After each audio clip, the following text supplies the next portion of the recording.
నమస్కారం సార్. నమస్కారం అమ్మా. కూర్చోండమ్మా.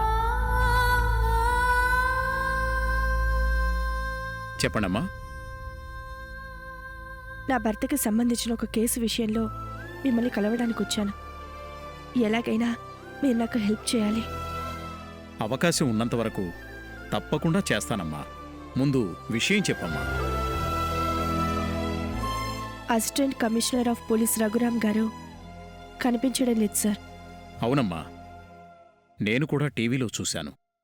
సిన్సియర్ పోలీస్ ఆఫీసర్, చాలా మంచివాడు. అతను కనిపించకపోవడమే చాలా మిస్టరీగా ఉంది. అలా కనపడకుండా పోవడానికి నా భర్తే కారణమన్న అనుమానంతో పోలీసులు ఆయన్ని అరెస్ట్ చేసి సెల్లో పెట్టారు సార్. ఎలాగైనా మీరే ఆయన్ని బయటికి తీసుకురావాలి. నీ భర్తకి రఘురామ్కి వ్యక్తిగతంగా ఏమన్నా గొడవలున్నాయా? అలాంటివేమీ లేవు సార్. ఇద్దరు ప్రాణ స్నేహితులు, ఒకరంటే ఒకరికి చాలా అభిమానం. అలాంటప్పుడు పోలీసులకు నీ భర్త మీద ఎందుకు అనుమానం వచ్చింది? కేసు వివరాలు క్లియర్గా తెలిస్తేనే బెయిల్ తీసుకోవడానికి ఈజీగా ఉంటుందమ్మా. రామ్ మొబైల్ కాల్ లిస్ట్లో లాస్ట్ కాల్ నా భర్తతో మాట్లాడినట్టుగా ఉంది. అందుకే అనుమానంతో అరెస్ట్ చేశారు సార్. ఓ, ఒకవేళ మీకు తెలియకుండా వాళ్ళిద్దరికీ ఏమన్నా గొడవలున్నాయేమో? అలాంటిది అస్సలు లేదు సార్. నా భర్త అంటే రామ్ అంటే నా భర్తకి చాలా ఇష్టం. స్నేహానికి అసలైన నిర్వచనమే వాళ్ళిద్దరూ. నువ్వు చెప్పిన దాన్ని బట్టి చూస్తుంటే బెయిల్ సులువుగానే దొరుకుతుందనిపిస్తోంది. తప్పకుండా ప్రయత్నం చేస్తాను. మీ మీద చాలా నమ్మకంతో వచ్చాను సార్. నా భర్తని మీరే కాపాడాలి. నువ్వేం టెన్షన్ పడకమ్మా. బెయిల్ పేపర్స్ రెడీ చేసి నీకు కబురు చేస్తాను. చాలా థ్యాంక్స్ సార్. ఎలాగైనా మీరు బెయిల్ తెస్తారని ఆశతోనే వెళ్తున్నాను. అలాగేనమ్మా. ఉంటాను సార్.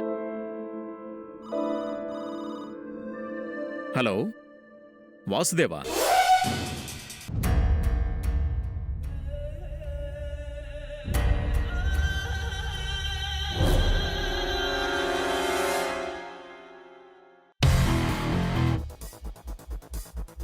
లాయర్నే బెదిరిస్తారా?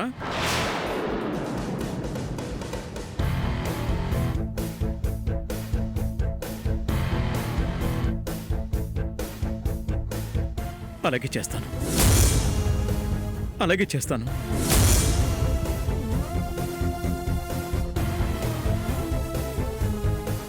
సార్, మీరు ఫోన్లో వాసుదేవ్ అన్నారు. నా భర్త గురించేనా? అవునమ్మా, నేనే కాదు, ఈ ప్రపంచంలో మీరెవరిని కలిసినా మీ భర్తని బయటికి తీసుకురావడం కష్టం.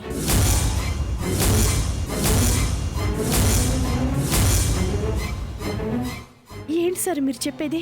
నీ భర్త కేసులో ఎమ్మెల్యే నరేంద్ర గారు, ఆయన చెల్లెలు నిత్య, ఇంకా చాలా పెద్దవాళ్ళు ఉన్నారమ్మా. సారీ అమ్మా, నేను నీ భర్తను బయటికి తీసుకురాలేను. మీరు పేరున్న లాయర్ సార్. బెదిరింపులకి భయపడి న్యాయాన్ని తొక్కేస్తే ఎలా? తప్పదమ్మా. పరపతులకు బెదిరింపులకు భయపడి న్యాయం కళ్ళు చెవులు మూసుకొని ఎప్పుడో మోగబోయిందమ్మా. నేనేం చేయలేను. అది కాదు సార్. దయచేసి నన్ను ఇబ్బంది పెట్టకుండా వెళ్ళిపో అమ్మా.